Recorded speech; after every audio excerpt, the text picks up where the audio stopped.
एक समय स्वर्गलोक में सबसे बड़ा कौन के प्रश्न पर 9 ग्रहों में वाद विवाद हो गया। विवाद इतना बड़ा कि परस्पर भयंकर युद्ध की स्थिति बन गई।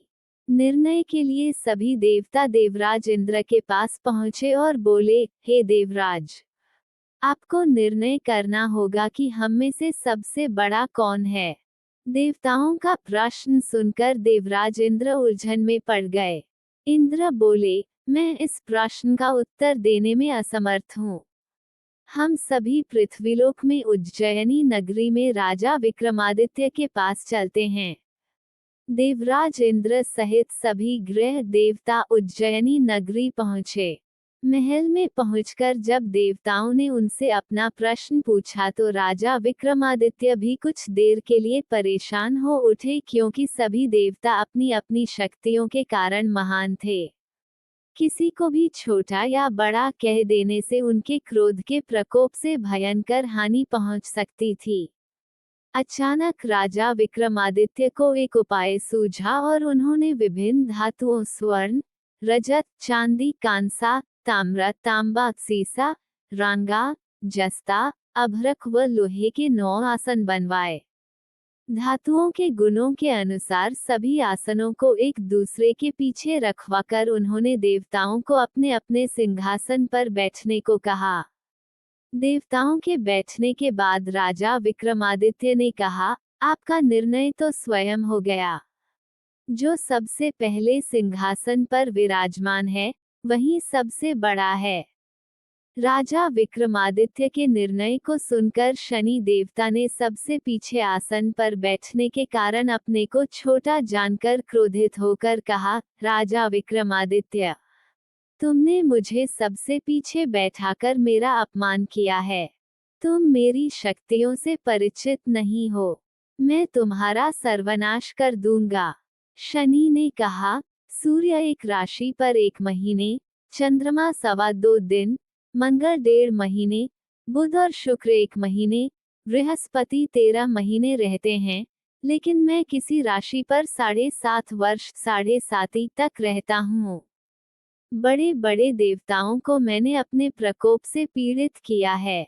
राम को 7.5 के कारण ही वन में जाकर रहना पड़ा और रावण को 7.5 के कारण ही युद्ध में मृत्यु का शिकार बनना पड़ा। राजा, अब तू भी मेरे प्रकोप से नहीं बच सकेगा।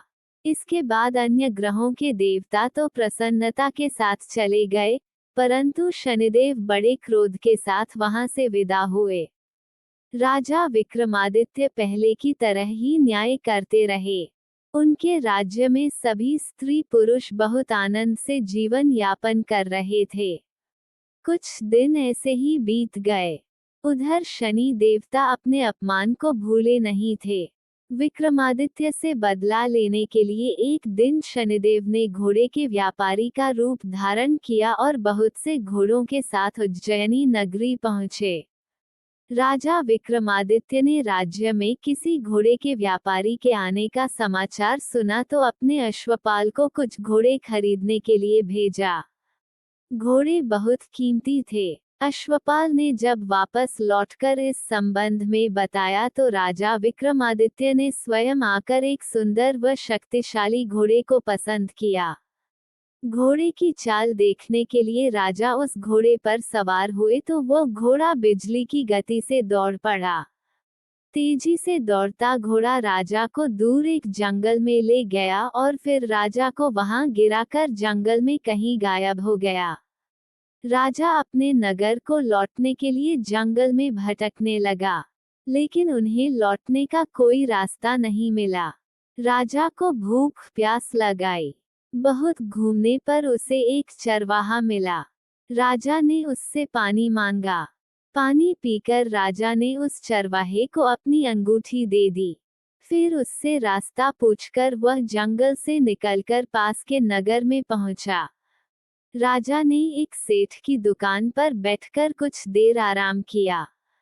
उस सेठ ने राजा से बातचीत की तो राजा ने उसे बताया कि मैं उज्जयिनी नगरी से आया हूँ। राजा के कुछ देर दुकान पर बैठने से सेठ जी की बहुत बिक्री हुई। सेठ ने राजा को बहुत भाग्यवान समझा और खुश होकर उसे अपने घर भोजन के लिए ले गया। सेठ के घर में सोने का एक हार खूंटी पर लटका हुआ था। राजा को उस कमरे में छोड़कर सेठ कुछ देर के लिए बाहर गया। तभी एक आश्चर्यजनक घटना घटी। राजा के देखते देखते सोने के उस हार को खूंटी निगल गई। सेठ ने कमरे में लौटकर हार को गायब देखा तो चोरी का संदेह राजा पर ही किया, क्योंकि उस कमरे में राजा ही अकेला बैठा था। सेठ ने अपने नौकरों से कहा कि इस परदेसी को रस्सियों से बांधकर नगर के राजा के पास ले चलो। राजा ने विक्रमादित्य से हार के बारे में पूछा तो उसने बताया कि उसके देखते ही देखते खूंटी ने हार को निगल लिया था। इस पर राजा ने क्रोधित होकर चोरी करने के अपराध में विक्रमादित्य के हाथ पांव काटने का आदेश दे दिया। राजा विक्रमादित्य के हाथ पांव काटकर उसे नगर की सड़क पर छोड़ दिया गया। कुछ दिन बाद एक तेली उसे उठाकर अपने घर ले गया और उसे अपने कोल्हू पर बैठा दिया। राजा आवाज देकर बैलों को हाँकता रहता। इस तरह तेली का बैल चलता रहा और राजा को भोजन मिलता रहा। शनि के प्रकोप की 7.5 पूरी होने पर वर्षा ऋतु प्रारंभ हुई। राजा विक्रमादित्य एक रात मेघ मल्हार गा रहा था कि तभी नगर के राजा की लड़की राजकुमारी मोहिनी रथ पर सवार उस तेली के घर के पास से गुजरी। उसने मेघ मल्हार सुना तो उसे बहुत अच्छा लगा और दासी को भेजकर गाने वाले को बुला लाने को कहा। दासी ने लौटकर राजकुमारी को अपंग राजा के बारे में सब कुछ बता दिया। राजकुमारी उसके मेघ मल्हार से बहुत मोहित हुई, अतः उसने सब कुछ जानकर भी अपंग राजा से विवाह करने का निश्चय कर लिया। राजकुमारी ने अपने माता पिता से जब ये बात कही तो वे हैरान रह गए। रानी ने मोहिनी को समझाया, बेटी, तेरे भाग्य में तो किसी राजा की रानी होना लिखा है, फिर तू उस अपंग से विवाह करके अपने पांव पर कुल्हाड़ी क्यों मार रही है। राजकुमारी ने अपनी जिद नहीं छोड़ी। अपनी जिद पूरी कराने के लिए उसने भोजन करना छोड़ दिया और प्राण त्याग देने का निश्चय कर लिया। आखिर राजा रानी को विवश होकर अपंग विक्रमादित्य से राजकुमारी का विवाह करना पड़ा। विवाह के बाद राजा विक्रमादित्य और राजकुमारी तेली के घर में रहने लगे। उसी रात स्वप्न में शनिदेव ने राजा से कहा, राजा, तुमने मेरा प्रकोप देख लिया। मैंने तुम्हें अपने अपमान का दंड दिया है। राजा ने शनिदेव से क्षमा करने को कहा और प्रार्थना की, हे शनिदेव, आपने जितना दुख मुझे दिया है अन्य किसी को न देना।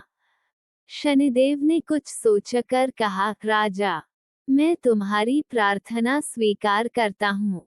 जो कोई स्त्री पुरुष मेरी पूजा करेगा, शनिवार को व्रत करके मेरी व्रत कथा सुनेगा, उस पर मेरी अनुकंपा बनी रहेगी।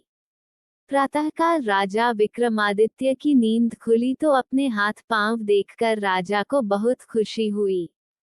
उसने मन ही मन शनिदेव को प्रणाम किया। राजकुमारी भी राजा के हाथ पांव सही सलामत देखकर आश्चर्य में डूब गई। तब राजा विक्रमादित्य ने अपना परिचय देते हुए शनिदेव के प्रकोप की सारी कहानी सुनाई। सेठ को जब इस बात का पता चला तो दौड़ता हुआ तेली के घर पहुंचा और राजा के चरणों में गिरकर क्षमा मांगने लगा। राजा ने उसे क्षमा कर दिया, क्योंकि यह सब तो शनिदेव के प्रकोप के कारण हुआ था। सेठ राजा को अपने घर ले गया और उसे भोजन कराया। भोजन करते समय वहां एक आश्चर्यजनक घटना घटी।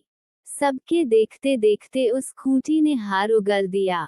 सेठ जी ने अपनी बेटी का विवाह भी राजा के साथ कर दिया और बहुत से स्वर्ण आभूषण, धन आदि देकर राजा को विदा किया। राजा विक्रमादित्य राजकुमारी मोहिनी और सेठ की बेटी के साथ उज्जैनी पहुंचे तो नगरवासियों ने हर्ष से उनका स्वागत किया। अगले दिन राजा विक्रमादित्य ने पूरे राज्य में घोषणा कराई कि शनिदेव सब देवों में सर्वश्रेष्ठ हैं। प्रत्येक स्त्री पुरुष शनिवार को उनका व्रत करें और व्रत कथा अवश्य सुने। राजा विक्रमादित्य की घोषणा से शनिदेव बहुत प्रसन्न हुए। शनिवार का व्रत करने और व्रत कथा सुनने के कारण सभी लोगों की मनोकामनाएं शनिदेव की अनुकंपा से पूरी होने लगीं। सभी लोग आनंदपूर्वक रहने लगे।